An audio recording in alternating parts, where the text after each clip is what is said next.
if day in, day out. Everything's in the pot. Imagine 2 sessions a day, sometimes 3 sessions, and then you're doing the same thing over and over again. I fell asleep, 20 minutes.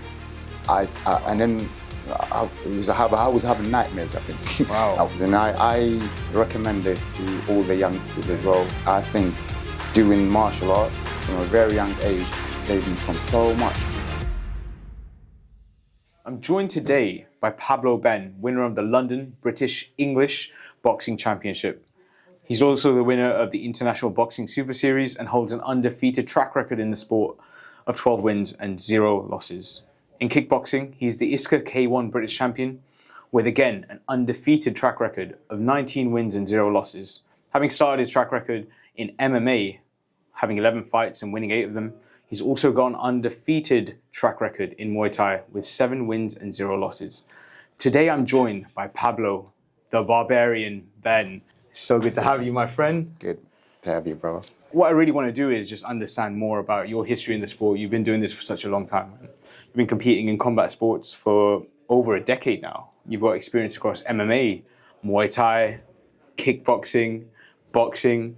I want to understand how your journey into combat sports began and what sparked your passion for fighting. First of all, thank you for having me. What an introduction, my brother. I appreciate that. Okay, my beginning is just, I started with my brother. He's 5 years older than me. And he's Taekwondo black belt. So I wasn't allowed to go to a club because I was too young. I was 7-year-old at the time. So I started training with my brother. Go jogging and do the whole thing. I knew how to Kannin Korean, just the whole thing. So I knew the name of the kicks and so on. And then when I reached the age of 9, I joined the club. And then as soon as I started, the coach is like, you've done this before. And then he found out that my brother is so-and-so. It's like, oh, okay, now I understand. So within like 4 months, I competed in Taekwondo. It was good. We were kids at the time. It was good competition. It was quite serious at that age, take everything seriously. I mean, fighting, you should always take it seriously, right? Yeah, so, I had about, I think, 3 or 4, like small competition fights. And then that's it. It took off from then. So I've done Taekwondo for about 3 to 4 years. And you're stuck with me. Like, obviously, when I got older, I started doing, everyone wants to get big and muscly, and so I started doing bodybuilding. But I never forgot about my beginning, like in Taekwondo and stuff. Yeah. So it was always there. You know what? You've moved from a lot of transitioning sports where you have grappling, you add in kicks, you throw your hands. What's been the biggest learning curve, and how do you adapt your skill set across each different sport every time you compete? Do you know what? I get asked the same question over and over again. Because when I box, the amount of times the person's head is like, his face in my knee, like, feel like, it don't happen, I don't do it. I've never thrown a punch or like an elbow or a knee in a boxing match. Other way around, like when I box, there's certain things I don't do. Even with my stance, everything, maybe the adjustment, I don't know why it is, but so it was that. So I think maybe discipline, I don't know, but personally, I think my mindset, if I'm boxing and I know I'm boxing, that's it. I'm not a MMA fighter anymore. I'm not K1 fighter. I'm not Muay Thai fighter. I'm a boxer right now. And I mean, because muscle memory can definitely interfere, but you've got 100%. Full control of your assets. You know exactly what you're doing at all times. Yeah. What part of the training has impacted that? What's allowed you to have so much control over just your hands, just your kicks, just your grappling? To be honest, let's say, for example, if I'm boxing, if I have a boxing bout coming up, you will never see me elbow the bag. When I'm training, I don't do these things that I don't do. Yeah. Is that, for instance, if I'm fighting MMA, I'll be doing the whole thing. You see me shadow boxing in a ring, and then next thing I sprawl and I shoot for a takedown. Things like that, do you know what I mean? I'm up straight, throw a knee or an elbow. Yeah, exactly. Over and over and over again. Even with pads. Sometimes I'm training with one of my guys or my trainer or something. We're doing Muay Thai, let's say he's a Muay Thai coach or my friend's a Muay Thai fighter. And they like, oh, throw an elbow. I'm like, no. I'm boxing. I have a boxing bout. So just maybe things like that. Yeah. I don't know what it is, but it's just it's a blessing from God. You know what? Just That strong preparation as well. I mean, it's made you a champion in multiple different divisions. And multiple different sports as well. Like, what attracted you to them initially? Or how'd they shape you as an athlete? How'd they shape you as a person? As you started in MMA, you also taught yourself Muay Thai. You've learned boxing. Yeah. You've learned the grappling more strongly, and you're involved in so many different sports. You've won championships in so many different areas. How does each experience impact you in the way that you fight going forward, in the way that you look at life?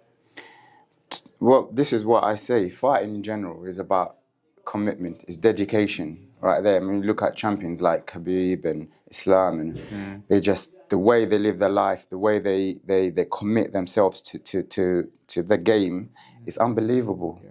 I mean, I hear people talk about this day in there. It's like, oh yeah, but boxing, and you don't understand, bro. Just the food you eat, everything. So for me personally, I can speak for myself, obviously, like about the fighting game. Let's say I have a fight. Every minute, there isn't a part of the day that fight doesn't cross my mind. Even though my fight is in 2 months' time, let's say in 8 weeks or 10 weeks' time, I had fights on a 12-hour notice, and I had fights on 3 months' notice.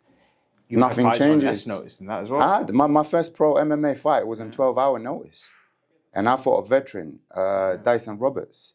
This guy was, like, at the time, like, transitioned from cage rage to UC MMA. But what I'm saying is, obviously, going back to your question, is about the dedication, the food, the sleep, everything. It's just, all of it, for me personally, is this transition. Let's say I have nothing booked. And all of a sudden, I get promoter calling and saying, oh, there's this fight for you, there's a belt and this, that. Once we agree everything, from the same day, my mindset changes. Let's say I finished my first session, and that was meant to be my last session for the day. I'll just go back to the gym, and that's it. That's when I start the whole thing. Do you know what I mean? It's crazy. Like, no, it's amazing. I mean, everything comes into your preparation. Exactly. It's a mindset. It is like, it shaped me as a whole. Like, even in my daily life, like how I see things, how I perceive stuff, how I even anticipate things, how I deal with problems in my life. Do you know what I mean? It is, and I recommend this to all the youngsters as well, like fathers or whatever. Like, if you have children, get them into this. And I think this, I swear to God, I can't like stress enough on this. I think doing martial arts from a very young age saved me from so much. Because I grew up in Hackney, so my entourage and everything around me wasn't that great. But because I was competing, got obviously my mates, my area, and I was just like doing things, and I'm like, 100%. I got to fight next week. Shouldn't be touching that. I shouldn't be. Do you know what I mean? So that's the mindset. Cool, so growing up in Newham is the exact same thing, man. I don't know anyone who got into combat sport that didn't go off and do good things. But back to a lot of the friends I grew up with, very different story, man. And when we look at mindset, I just want to think on your titles that you've won in boxing, in K1, you're undefeated in them both. You're undefeated as a Muay Thai fighter. When you're looking at all of these different sports that you're competing in, how does the mindset change when you go from one sport to another? And how does that impact the way that you prepare for those fights? I think that the whole thing, this is what goes down in terms of the fight. Let's say if you have a fight booked, everything happens in preparation when you're preparing. That's like cooking. You got a dish to cook. You got to prepare everything. Once everything is prepared on the table, cut everything. There's nothing more to. All you got to do is put everything in a pot. Done. You just wait for it to cook, steam and stuff. But same thing with the fight. So you're cooking, like everything's getting ready, training every day in, day out. Everything's in the pot. Imagine 2 sessions a day, sometimes 3 sessions, and then you're doing the same thing over and over again. This is another thing, training. Lots of people do. It's like a session. You do 10 million different things in one session. Just stick to one plan, stick to one thing, perfect that one thing, then move on to the next thing. So imagine, like, if I'm fighting, I'm boxing, and all I'm doing is I'm throwing hands. constantly, and then let's say I have 3 minute round. Yeah. It's not this as it, again, and this is another thing. MMA, if I'm fighting like MMA, about it's 5 minute rounds. So I need to adjust to that. If it's, for example, Muay Thai, and it's like main event or co-main or something, it's three fights. So Thai rules and stuff, full Thai rules. It's five rounds, 3 minutes. See the adjustment there. If it's K1, 3 threes. Yeah. So completely different. Like even the timing, the endurance, is different in many ways. So I adapt in my training. Yeah. In before I get to the fight. And that's why sometimes you see people doing madness in a fight and you lose control and just end up biting 100%. and taking someone down in a boxing match. Yeah. Is there like one camp that you did where you prep for a fight in any sport that was actually a lot harder or more rewarding than the others that you can think back on? What did you learn from those hardest camps that you did? Do you know what? To be honest with you, the weight cut. Yeah. The weight cut is, I've never missed weight. So that's one thing. But I think I was too hard on myself. Actually, one of them was MMA bout. And I've made a mistake. Again, there's another thing, having a good team around you, is very important. In terms of, I've always believed this. And I had a good team around me before. Even though the team was focused on one person at the time, but we did all benefit from that kind of training. Mm-hmm. But at the same time, now going back to your question, it was the time that the team split and then I was training on my own. So now the week of as I said, I always made weight. I used to fight at higher weight than my natural weight. Yeah. And this is another thing no one's told me. Look, you have 3 kg to cut. Just cut the weight instead of fighting people that... I used to fight at welterweight. I walk around, my heaviest is 73 kg. Yeah. And that's me eating donuts and one cakes and stuff. So if I cut down to 70, I'd fight at lightweight. But anyway, so I was fighting at welterweight. I was thinking, why is everyone bigger than me? Like, I'm not that small. I'm not that short. Come on, I'm 5'10". Like, so, but yeah, I didn't know about weight cut and stuff. Yeah. So now I cut down from 73. So from fighting at welterweight, I cut down to 66. Wow. So now I know.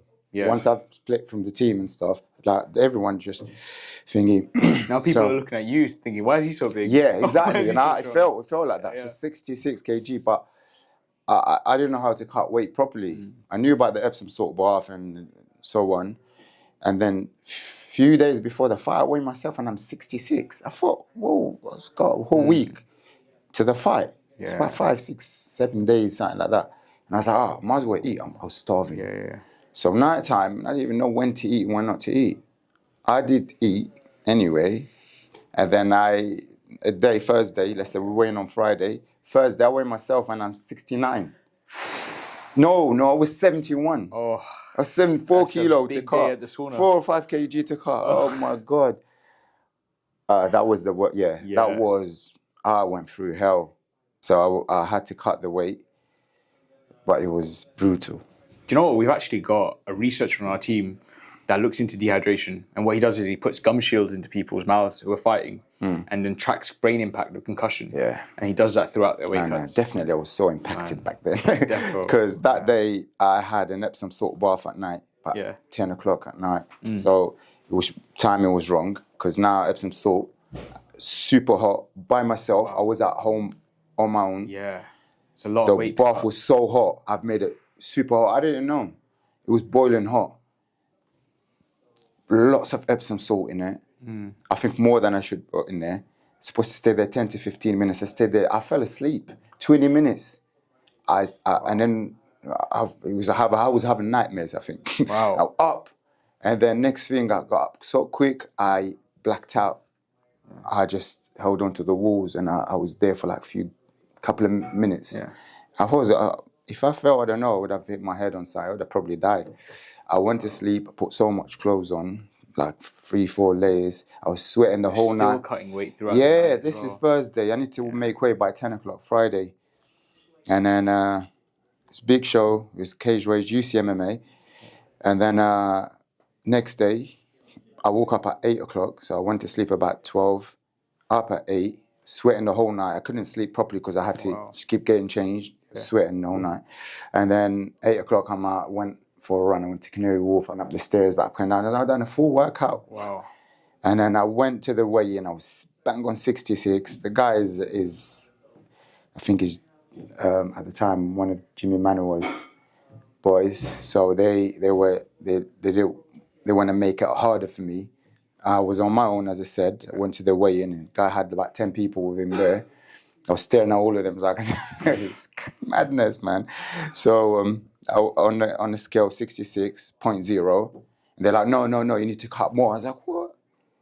Yeah, so I tried to, but anyway, at the end, it's like 66, so I'm not fighting. I can't cut more than that. So anyway, the fight went on, but it was horrible. The whole process was wrong. Yeah. I was drained. Nah, man. A lot of people don't know the struggle of a weight cut, man. So It's thank you for sharing, unbelievable. Yeah. But then again, it's dedication, because after that I was fighting at 63.5, and I weighed in at 62.5. Like one of my ISKA fights, K1 fight, it was, I fought 63.5, but we had to travel outside London. Yeah. So when I got on the weight to weigh, I was 62.5. Wow. And I was feeling okay, kind of thing. It's too much weight for my frame. It's too much weight to cut.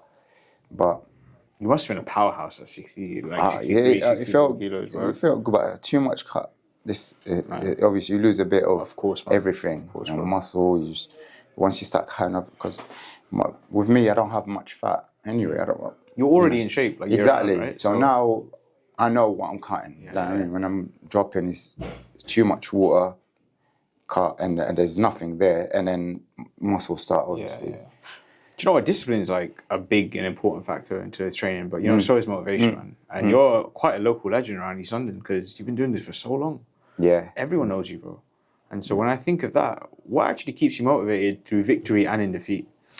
I mean, going through all of these struggles. I love what I do. This is what I say. Do you know the amount of times? I think most of my career I fought injured.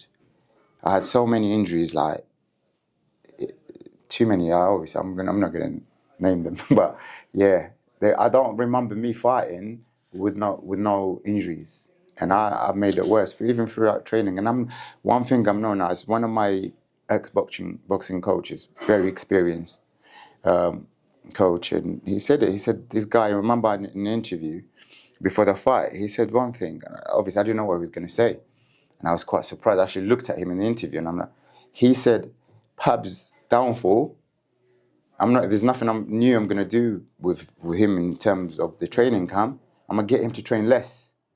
He's always overtraining. And I looked, I was like, whoa. And I'm not going to lie. So let's finish this session, done, finish. And I'd go on a treadmill and I'd do 5K, incline, with sprints in between. Like, why? Do you understand what I mean? That's like... Nah, do you know what? That's actually such a good leeway to the next question, because in order to actually stay on track and fight for so long, you have to actually train intelligently enough to not get injured. 100%. What kind of lessons did you learn around overtraining? How did you manage it, and what kind of recovery did you put in place? Because I know you like cupping as well. Yeah. You hit the sauna quite regularly. Yeah. What else do you do that helps you to unwind and relax a little bit? This is what I always say, even with my fighters now. I say it's two things. But you have overtraining and undertraining. I'd rather go into a fight undertrained than overtrained. Yeah. Overtrained is not reversible. Once you overtrain, it's like pulling a muscle. Once you pull the muscle off the bone, that's it. Now you have to surgery and wait and reattach it and all that. Undertrained, there's more. If I'm undertrained, then and I'm fighting, then I'd go there and I'd be like, you know what? I know I'm not 100%, so I'm gonna take my time and pick my shots. Yeah. When I'm overtrained. I might even get, and I've been in a fight where I got injured and they had to stop the fight. Yeah. Going into the third round, and I was fighting for, one of the belts, and doctor got in the ring, third round, it was a close fight. And third round, and he's like, no, you can't continue. Wow. It's just, fracture. Yeah. Boom. And I know what I'm doing wrong. This is the problem. And it's hard for me, with me, because I take this very seriously. This is the best thing I know how to do properly in life. Yeah. In general. So training, anything to do with sports. As you said though about cupping and stuff, like I fell in love with cupping. I didn't stop there. I used to have someone come to my house, do the cupping for me and stuff. And I was like, whoa, I used to feel so good. So I didn't stop there. I didn't say, oh, it's part of the game. So I went and got my qualification in cupping. So do you know what I mean? I got qualified as a cupping therapist, coaching like boxing and stuff. I was like, do you know what? Okay, I have the experience. So I went and got, every time I get injured, I can't compete, I'd go and get my, do you see? And that's dedicating your time to what you love and what you know. Looking back to the change in your training practices, as one of my earliest coaches in boxing, one thing that always stood out to me was your engine.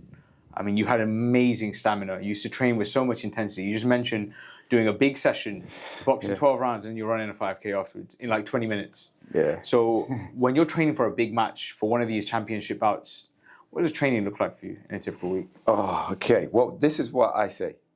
The way you train is the way you fight. Okay? And I've always, I say this because this is what I tell my fighters. Same thing, because if I have a skill, I want to pass it on to you. Trust it. You come to train with me, like you did. So, yeah.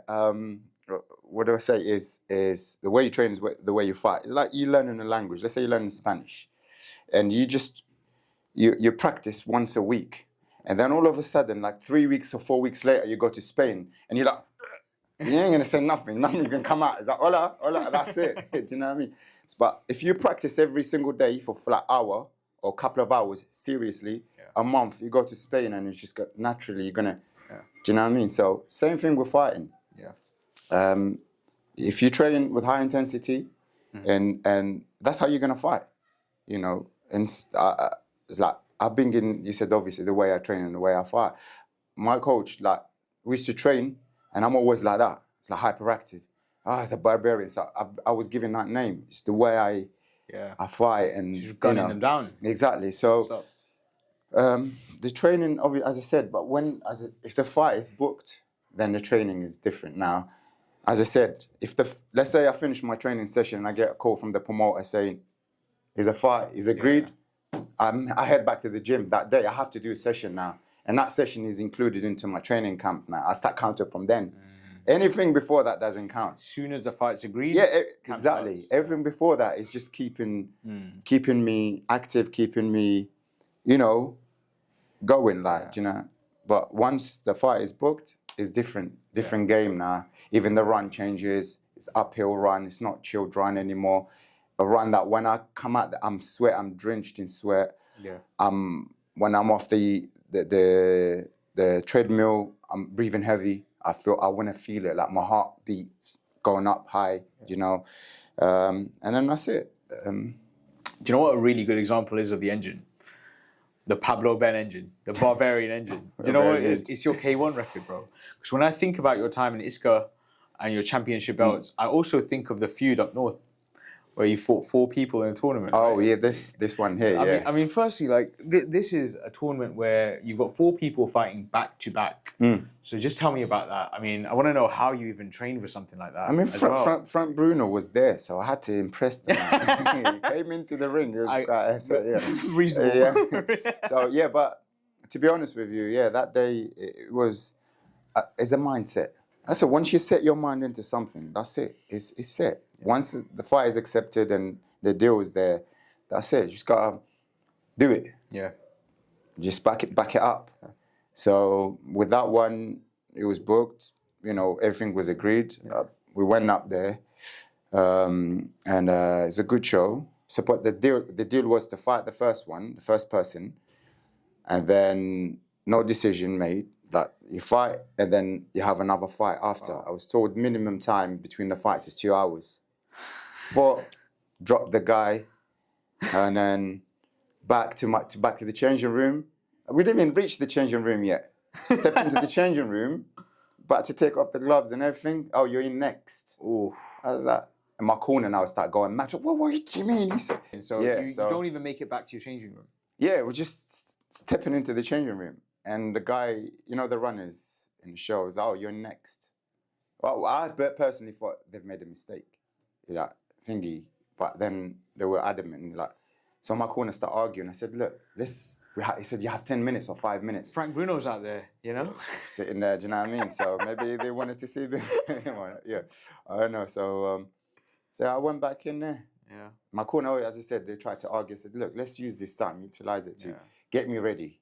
So I had, again, good team around that's you. Mental resilience right there Yeah, as well, man. yeah. I was, to be honest with you, I needed that. I needed rest, but at the same time, I just, do you know what I mean? I done well, so I went at flow. So I thought, do you know, it's okay.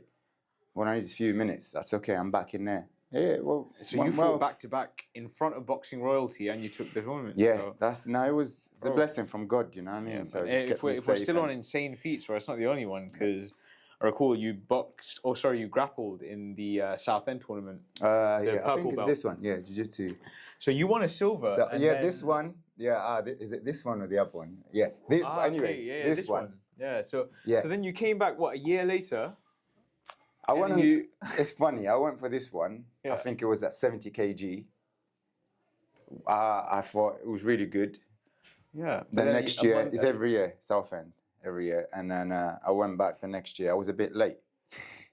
So they said the 70 kg is closed, the signing closed, because you sign in and you fight the same day. They do the whole thing. They give you about half hour, warm up the other day, and then they start matching everyone up. So it's like, so no, I made my way. Come on, I drove for an hour and a half. Yeah. There's no way I'm going, man. I'm going to fight anyone. So your division's closed? It's closed, 70 kg. And you weigh what, 73? 70, I was 70 then. You were 70? That's 70, yeah. So they're like, the only one is 84 kg purple belts. Yeah, okay. I was like, yeah, let's go. Oh, man. Yeah, it was good.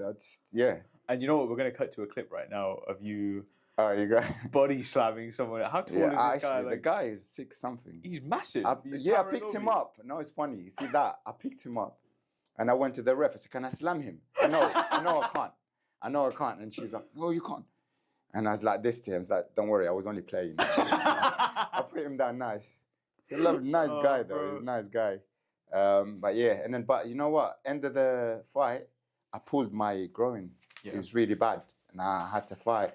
They didn't give a damn anyway. I told the doctor, but So, yeah. Do you know what? Another thing that I tried to emulate when I used to train with you was not just the engine, which is just its own, just graft and hard work. Bro, you had a lot of fluidity in your style. Shots would just come out of nowhere. Sometimes you'd throw a punch at you, and then you're like, oh, where do you go? But by the time I find you, it's a bit late. It's a bit late, as I said, it's just being dedicated to the game. It's watching and learning and watching the legends. You're speaking a bit from Muhammad Ali, a bit of Matt Tyson, a bit this, a bit that, and just put it together. We're so lucky. Back then, I mean, they didn't have no footage. No, they used to just fight. These are the fighters that influence your style then. Oh, yeah, definitely, man. Who else, man? Who was important to you in kickboxing? Who was important to you in MMA? Who influenced your style of just unpredictability? So many. You know what? I used to watch fights, which I stopped doing. I used to watch fights before my fight. Yeah. And I used to go and do exact same thing. I used to watch this guy called Headhunter. He didn't have a great career, but he used to do spinning kick, jumping spinning kick. Yeah, I did this in my World Cup, world title, ISKA. Yeah. You know the one where I told you about that had the cut and the no contest. That was your. I did the kick. I did that kick. Yeah, I cut him and I used to watch it, and then I used to go the next day and do the same thing. I said, stop this shit.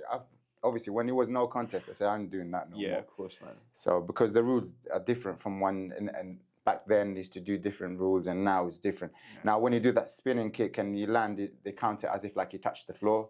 So the ref would warn you not to do that. So, I stopped doing that. But yeah, all of these great fighters that I just learn from anyone. And alongside competing, you're also coaching a lot now as well, isn't it? Yeah. So what's rewarding about coaching? How different is that from the thrill of being in the ring? Like, do you get stressed out watching one of your fighters in there thinking, man, like, I wish I was there with them? It's different. Because I see Khabib as well when he's coaching Islam, and he talks about how hard it is that he can't be in there and he doesn't have control over the outcome. It's very hard. You know what? But I to be honest with you, because I had people in my corner, and even my teammates' corner that I've never fought before, and I had to jump in because I think every coach needs to have, even a bloody white collar fight. The coach is going into cornering someone and you've never been there. Yeah. You will never know the feeling. You won't know how it feels. You know, and I see lots of coaches, the fighter comes back to their corner, can't even breathe. I just want to give up. And you're just talking, spitting in their face and shouting and come on, man, just give him 30-second breather, let him calm him down, get him back to, alive, and then tell him what to do. But things like that. So yeah, that's another thing. Hence why I said to you, every time I get injured and I'm not competing, I'd go and do qualification like boxing coach or a personal trainer coach, whatever course available. Yeah. And that doesn't take up much of my time. It educates you as well, man. You see the other side of it too, man. Yeah, 100%. You had bouts and stuff, so you know how it feels. It's different. Fighting is different from what you do in the gym. Yeah, it's almost by having a bad coach, you know what you need to improve on as a coach yourself. Yeah. Sharp coach can change the obviously if the fighter listens and stuff, change the whole thing, the whole scenario of the fight. You was losing, the coach give you one precise advice, and the fight is changed. The coach, for example, seeing a pattern in another fighter, dropping the left hand or something, all you need to do is set him up. He's rushing, just slip and counter with a overhand right or straight right. Boom, drop, finish. Well, you teach across the spectrum as well. I mean, look, if you're coaching someone in boxing versus Muay Thai versus MMA, you're coaching someone that's completely new. You coach people that are very experienced. Yeah. Like, how different is the approach to coaching for a different sport? How does it change when they become more advanced? The intensity change, the speed, the technique. Obviously at the beginning, you don't teach them things that are too hard for them to grasp, to understand. Just keep it simple, keep it basic. Yeah. And as you progress, then that whole thing. I have few people that I train, and you see them like 6 months ago and today. It's unbelievable. I swear, you won't believe it. I try to record most of so especially the first session, and then 4 weeks, 2 weeks, like 6 weeks. You just see the progress is just completely different. So the intensity changes, the skill, the basic stuff from basics is like levels, level 1, level 2, level 3, level 4 is more enjoyable for the person. Lots of coaches, they're there to show their skills more than teaching the person. Just keep it simple, let them enjoy it. Especially if someone come train with me first session, I just make it as simple as to enjoy it. Yeah. Have fun. And they'll come back for the second one, third one. And you get addicted to it. Just like people get addicted to drugs and alcohol, we're addicted to this. Absolutely. Yeah, man. Simple. Have you, so you've had a few injuries in your career as well, man? Yeah, tell me about it. So when I look at that, like, how do they impact your approach to boxing? How do they change your style? Yeah, I mean, with injuries, it's like, I don't want to talk about injuries, to be honest. I don't expose my injuries. You just show up. But yeah, no, to be honest with you, I used to do that. Yeah. Now it's more of, okay, just be smart.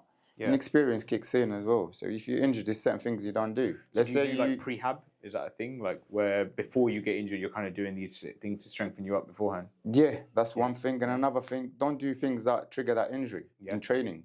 And then what happens when, again, very similar to overtraining. Yeah. So you're injured now, and let's say you injured your right leg, foot, and you're kicking with that right leg because you're right footed. Work your left leg. Yeah. That's inside leg kick, for example, or head kick, or you're mastering a different kick now. Yeah. And that's when, again, what we said at the beginning of this interview is work on one thing, mastering that one thing, and then move into a second. It's just like what Bruce Lee said: fear the man who practiced one kick 1,000 times, and not the man that knows 1,000 kick once. You're not gonna come out. Exactly. Saving, going back to the Spanish language, going to Spain for once a week. It's not, do you know what I mean? That's something you need to take as a coach as well, though, because you've had coaches that tell you that you're overtraining. So when you're looking at your athletes, how do you keep them safe? How do you safeguard them? How do you let them know that they're actually going over? I tell them the exact same thing. This is what I say to them. I'm one of my guys fighting this month. And I told him, he's like, finished the session and he's pumped up. I mean, in the middle of the session, he was out. And then, but this is what some fighters do. You're training hard. And then you have a little break, like 10, 15 minutes, your body is going to recover, especially if you're fit. You're going to recover in them 15 minutes, and then your body is going to deceive you, thinking, I can do more. Yeah. And that's when you end up pulling a muscle. So your body is in that state of, your brain is like, it's finished. The session is over. It's stretch time, or just go home and relax. Yeah. And then what you do is 15 minutes later, and you're going back in there and training, and your brain is trying to adjust all over again, your whole body. So yeah, that's what I say. You know, I'd rather go to fight undertrained than overtrained. Overtrained is nothing more you can do. The next step is finish, break it. Yeah, exactly. That's it. Yeah. So, and also you see lots of fighters, they go into the fight and they pop something. But That's actually something to keep in mind, man. Like when yeah. you're looking at fighters that want to follow your footsteps, compete across multiple sports, have diverse skill sets, aside from protecting themselves from injury, looking at their overtraining, like tracking what they're doing so they don't get hurt. Yeah. But What other advice would you give? I mean, with that as well, now there's lots of technology now with all of this stuff. Like if you've seen Mike Tyson train for that weird fight, see he was attached to so YouTube many boxing. cables and stuff. I might have been. I mean, for a man like that age, he did really well. So I mean, Attacking sport's incredible. yeah, he now. does smash that guy. But anyway, I had to mention this We because needed I was so frustrated with that fight. So He yeah, got paid a lot though, so you know what? I would take it easy if 20 I was mil, him as come well, on, man. bro. The longer that fight goes, the more he's making, man. There's paper. I'd fight that little midget for 100k. Mayweather. Yeah. Show off. Oh man, for free to be honest. The profile from that is like insane, man. Yeah. As you look back in your career, what kind of legacy do you want to be remembered for?